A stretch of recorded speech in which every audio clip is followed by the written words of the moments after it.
Hi guys, I am doing a super early preview of Arsenal versus Burnley. I'll probably do another one nearer the date, Friday.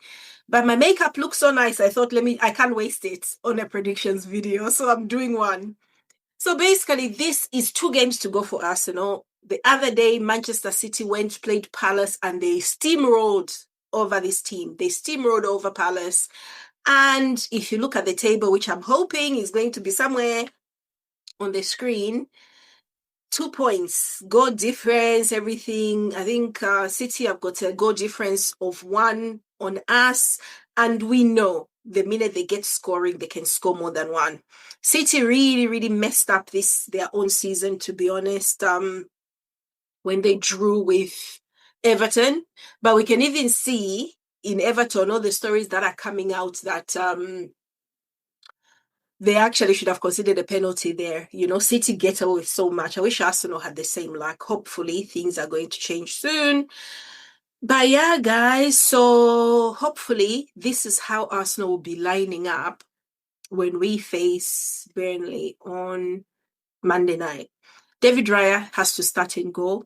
A back four issue, right? So we had Ben White starting, but Ben White was taken off due to injury. I am hearing that Jurian Timber is playing on grass at the moment. He's really trying to get fit. But even then, I do not think Jurian Timber is going to be able to start. So they should just play Mosquera. I don't know why Arteta is so reluctant. You have to force him to make some sensible decisions. Mosquera should be starting. He should never even have thought of putting Declan Rice in that right back position for some of the game against West Ham. It was very, very reckless and it could have cost us. It really destabilized us. In fact, it gave West Ham a lot more energy and a lot more confidence when that changed, and it really affected the rest of the game.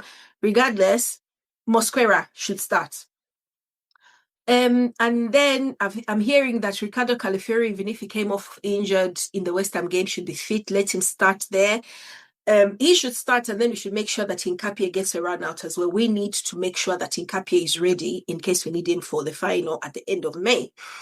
Our back two of Saliba and Magalhaes, I pray for these two every day.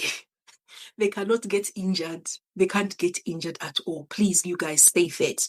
But we need them. We have to go as strong as we can for this match. In midfield, we need Declan Rice and Miles Lewis-Skelly. No experiments. I do not want to see my friend, my bestie, Martin Zubimendi in that team.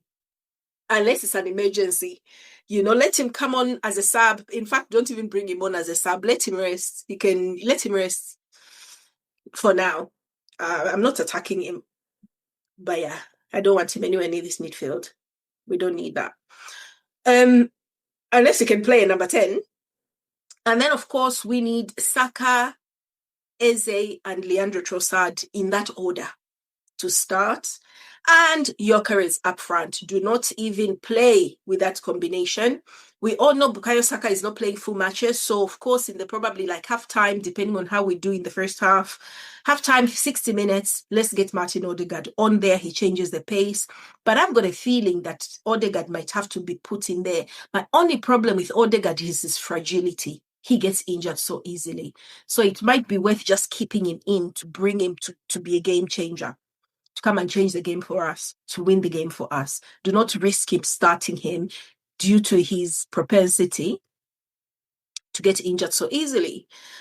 So this is hardly a review. I think it's just a commentary on our issues that we've got.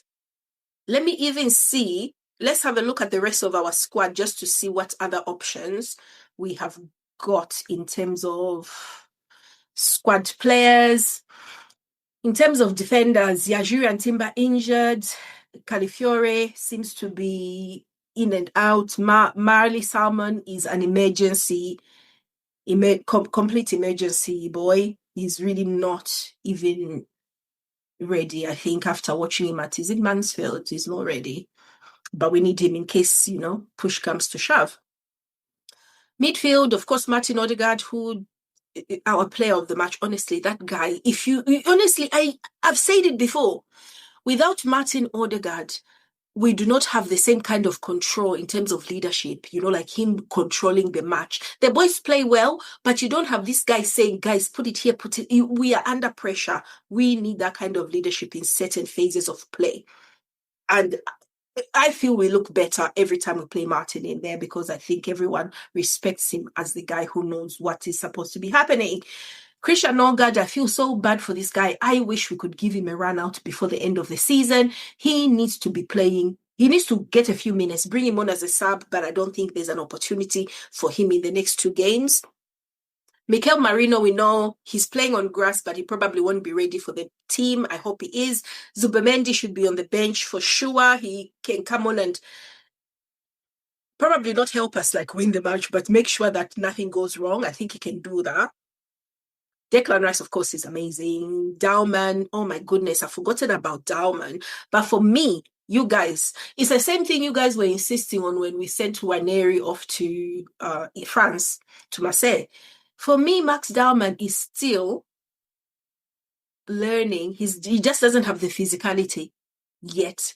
Because I've seen him, he gets on the ball and he's a bit too slow. He needs to learn how to progress that ball quicker and protect the ball.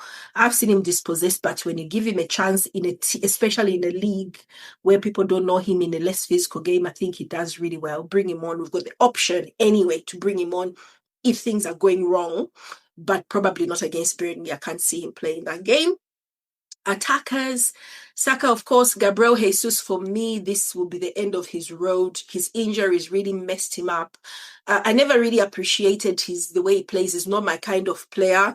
But, I feel like Gabriel Jesus will probably help us even in a number 10, but he doesn't have any defensive qualities that would help our team because our players, the way they are, they need to be able to do everything.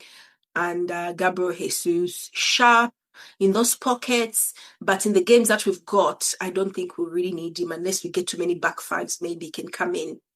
But for me, he would have to come in and play alongside Victor instead of Victor, if you know what I mean. Eze has been magnificent this season, first season for Arsenal, and he has made a huge difference in how some of the games that we win convincingly.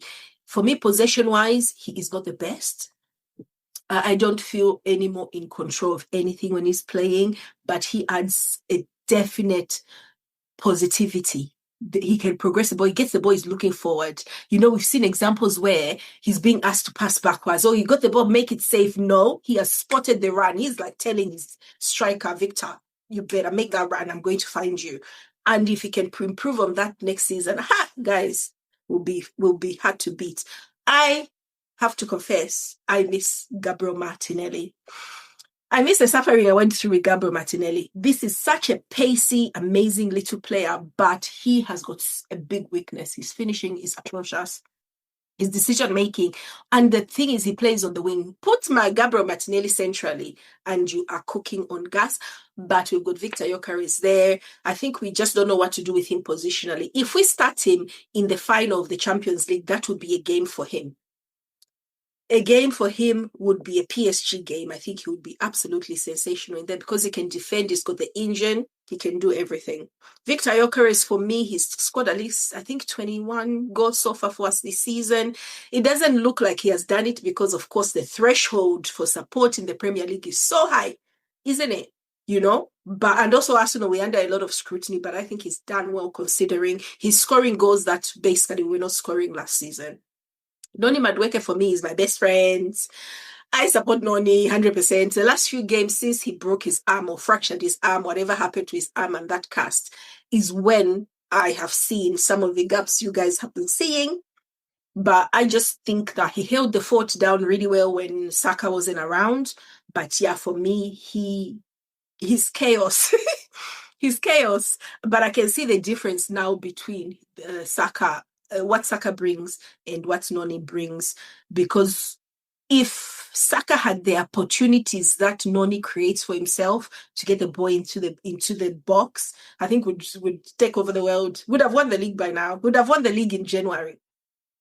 But he just doesn't have that ability. I think he can basically push the ball to the touchline, get a cross in. It's never exactly where you want it to be. Yeah, it's not perfect, but I love him. I think he's great. Kai Havertz, when he came on against West Ham with Martin Odegaard, oh my goodness.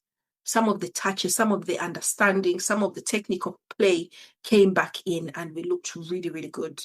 So we do have a pretty decent squad. Now, my problem with Burnley, let's talk about Burnley. So their new coach, is it Michael Jackson?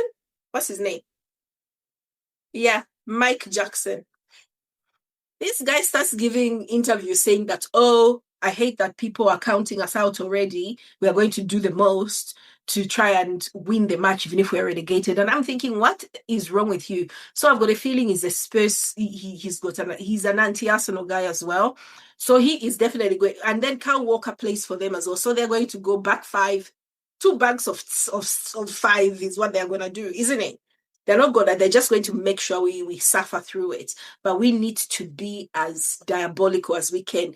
Lots of set pieces, brute force, basically try and get them to like, trap them, try to get them trapped so that we can do counterattacks and stuff. But yeah, hopefully we'll be able to do it. But this is how they usually line up. Max Wise in goal. Lucas Perez, Esteve, Taunzebe, and Kyle Walker. So Taunzebe should be going to the World Cup, isn't it, with DRC Congo? And then you've got Ogochukwu and Florentino, Luis, either holding midfield, Jadon Anthony, Majbri, Hannibal Majbri. I know that name. I don't like him. I don't like this guy. And then Chuona and Jean Fleming. I hope they're going to be as diabolical as they've been throughout the season. Usually at home, we are pretty good, but you know what? With football, you cannot count your chickens. You can't count your chickens. You need to this is not over. This is not over. Anything can happen. I think we'll do it, but I don't know. 100% I don't know, and it's really making me anxious. That's all I'm thinking about at the moment. 1 minute I'm thinking about the Champions League final. The next minute I'm thinking about Burnley at home. Crazy. But I am hoping the atmosphere in that stadium is going to be absolutely like unmatched. We need to play this the way we played it when we had Atletico come to see us. It needs to be a cup final, guys. It needs to be a cup final. Otherwise, that is my preview. I'm sure I'm going to do something for you guys on Monday before our match. But otherwise, thank you for joining me. I will be talking to you, and let me go do the dishes.